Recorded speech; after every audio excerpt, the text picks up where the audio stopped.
Bunda dan teman-teman semua, terima kasih ya sudah mengeklik video aku.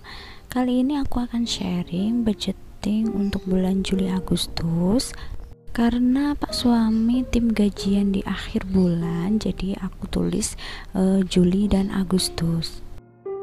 Nah, untuk budgeting kali ini sedikit berbeda dari bulan lalu, karena sekarang alhamdulillah aku dan Pak suami sudah diberi momongan si gendis, jadi banyak keperluan untuk si baby juga.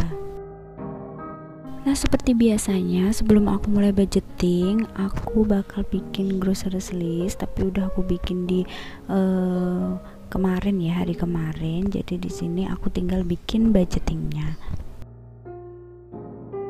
Nah, sebenarnya aku bikin video seperti ini bukan bermaksud untuk ria ya teman-teman, tapi aku pengen bisa konsisten.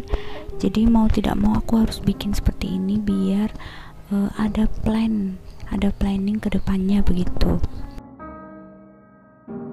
Teman-teman dan bunda-bunda semua, seperti biasa di sini kategori yang pertama ada income. Dan income aku tulis dari Pak suami dan juga dari hasil usaha. Nah, di sini belum aku tulis ya teman-teman dapatnya berapa, karena memang belum tentu dapatnya, dan aku biasanya nulis per rata-rata tiap bulannya aja.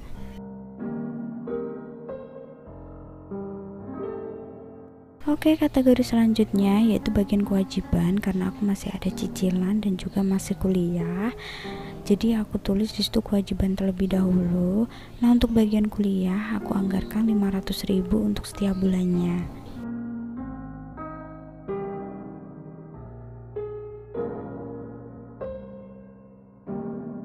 Kategori selanjutnya yaitu bagian tabungan atau saving.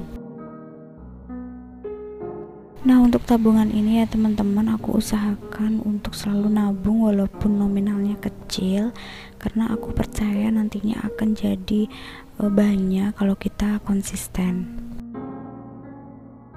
Nah, untuk saving itu sendiri, yang pertama ada dana darurat, kemudian ada tabungan emas, kemudian ada tabungan pendidikan untuk gendis anak kami yang masih 2 bulan, kemudian ada bagian tabungan pribadi. Untuk bagian dana darurat di sini aku anggarkan 25.000. Kemudian untuk tabungan emas itu aku anggarkan Rp25.000.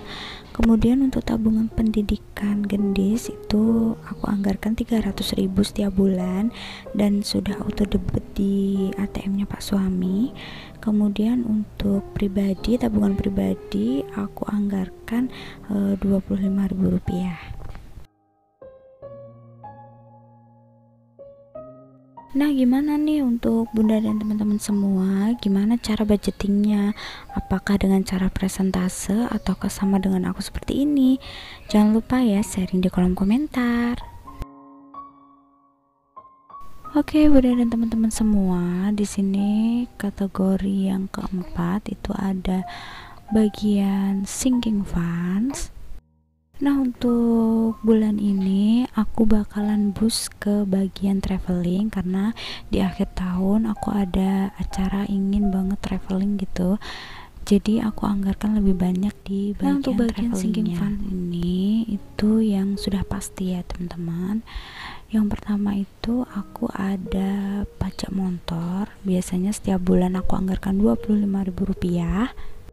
Karena motor aku cuma satu ya teman-teman yang dipakai untuk Pak suami, jadi cukup 25.000 setiap bulannya.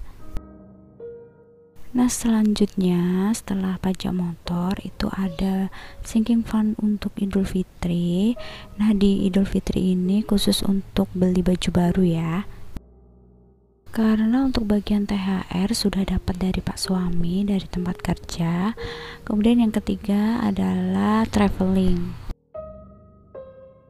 Untuk bagian pajak motor di sini aku budgetkan 25.000 setiap bulan.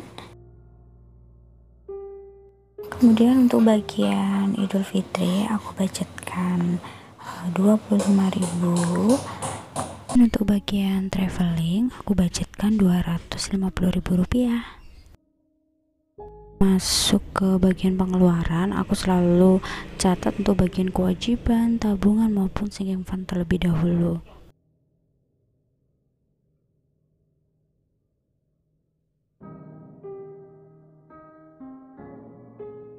Oke, Bunda dan teman-teman semua, selanjutnya di sini bagian kategori setiap yang aku budgetkan, aku highlight terlebih dahulu biar nantinya tahu ya bagiannya masing-masing.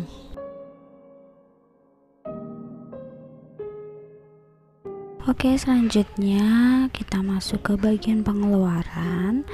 Ada pengeluaran tetap dan juga pengeluaran tidak tetap.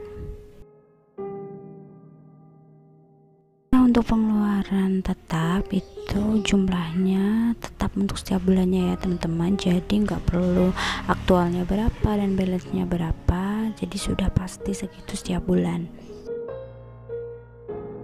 Nah, untuk pengeluaran tetapnya di sini yang pertama ada zakat atau sedekah, kemudian yang kedua ada food blackie atau makanan kucing aku budgetkan Rp75.000.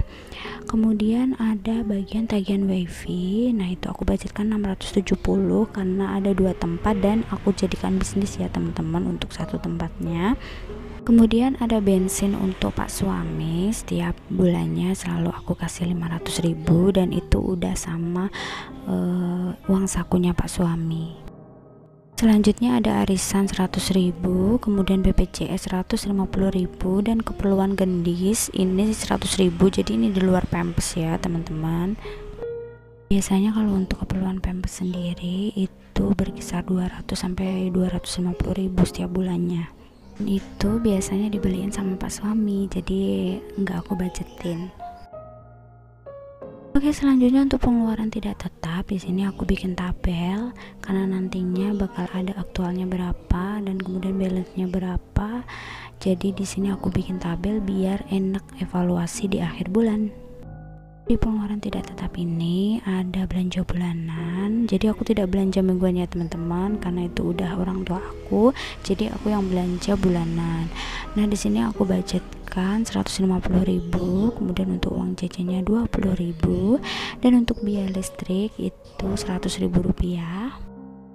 Dan untuk biaya dana darurat di sini cuman untuk jaga-jaga di 1 bulan itu, jadi aku kasih 5.000 aja. Yang terakhir ada kategori beauty, itu aku budgetkan 30.000 rupiah. Nah, Bunda dan teman-teman semua, aku berharap semoga setelah aku budgetin ini tidak ada yang over budget ya.